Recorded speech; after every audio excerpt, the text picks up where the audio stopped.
Hello everyone, তোমরা সবাই কেমন আছো? আশা করি সবাই খুব ভালো আছো আর আমরাও খুব ভালো আছি। তো অনেক দিন থেকেই কোনো ব্লগ আর ছাড়া হয়নি। হ্যাঁ, ব্লগটা অনেক দিনেরই ছিল, বুদ্ধ পূর্ণিমার দিন তৈরি করা এই ব্লগটা আমার, কিন্তু আর ছাড়া হয়নি। তো আজকে ভাবলাম যে না, ব্লগটা তোমাদের সাথে শেয়ার করি। আর দেখো, সকাল থেকে আমি ব্লগটা শুরু করছি।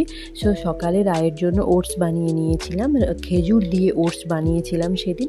তারপরে দেখো, আমাদের ওই দিন একটা ইনভিটেশান ছিল এক রিলেটিভসদের বাড়িতে। আর দেখো, আমি রেডি হয়ে গিয়েছি। এই শাড়িটা আমার মা আমাকে জন্মদিনে দিয়েছিল, তো সেই শাড়িটাই আমি পরলাম। আমার শাড়িটা ভীষণ ভালো লাগে। আর রায়কেও আমি তৈরি করে নিয়েছিলাম, দুপুরে ইনভিটেশান ছিল।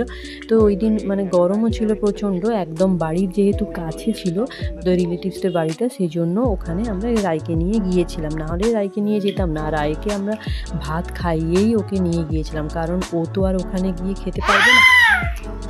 আমরা সবাই মিলে রেডি হয়ে গিয়েছি, আর মাও চলে এসেছিলো। আর দেখো বাইরে কিভাবে এত প্রচণ্ড রোদ হয়েছে, কি বলবো। আর তো রায় তার পাপার সাথে গাড়িতে চলে গিয়েছিল, আর আমি আর মা চললাম হেঁটে হেঁটে একদম বাড়ির কাছে। প্রায় 10 মিনিটের মতো রাস্তা হেঁটে গেলে।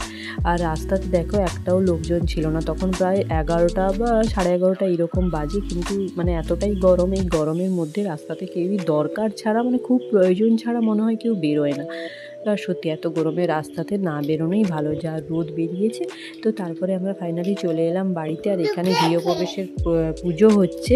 তো এই দেখো পুজোতে কীরকম রায় এখানে এসে তো চারিদিক এঘর ওঘর হচ্ছে। আর রায় তো লোকজনকে দেখে ভীষণ খুশি। তারপরে আমরা চলে এলাম কোল্ড ড্রিঙ্কস খেতে। আর হ্যাঁ, কোল্ড ড্রিঙ্কস খাওয়ার তো এই রোদের মধ্যে কোল্ড ড্রিঙ্কস খেয়ে নিলাম। আর রায় দেখো তার পাপার কোলে, এখানে কীর্তন হচ্ছিল, তো রায় সেখানে তাদের সেই জিনিসগুলো নিয়েই খেলছে। আর দেখো প্রণাম করছে।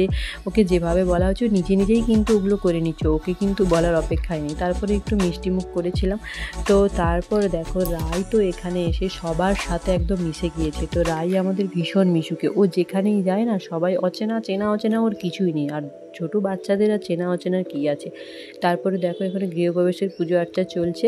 আর রায় তো দেখো মালাটা পরার জন্য অনেকক্ষণ ব্যস্ত হচ্ছিল। তো গান বাজনা হচ্ছে এখানে, রায়ও তার তালে তালে নাচ দিচ্ছে আর সাথে সাথে গানও করছিল। তারপরে আমরা চলে এলাম খাওয়া দাওয়ার দিকে। আর হ্যাঁ, ওই দিন জলখাবারের ব্যবস্থা ছিল, লুচি, আলুর দম, ছোলার ডাল, মিষ্টি সব কিছুই ছিল। আর রায় দেখো তার দিদুনের সাথে বসে বসে খাচ্ছে, ঝাল লাগছে তবুও ছাড়ছে না। তো খাওয়া দাওয়ার পরে আমরা আর বেশি দেরি করলাম না। তো তারপরে আমরা আবার বাড়ির দিকে রওনা হলো। রায়ের ঘুম চলে এসেছিল, তো সেই জন্য আমরা তাড়াতাড়ি করে বাড়ির দিকে গেলাম। তো আজকের ব্লগটা আমি আর বড় করলাম না, আজকে এই পর্যন্তই। তো কেমন লাগলো জানিও। দেখা হচ্ছে আবার নেক্সট ব্লগে।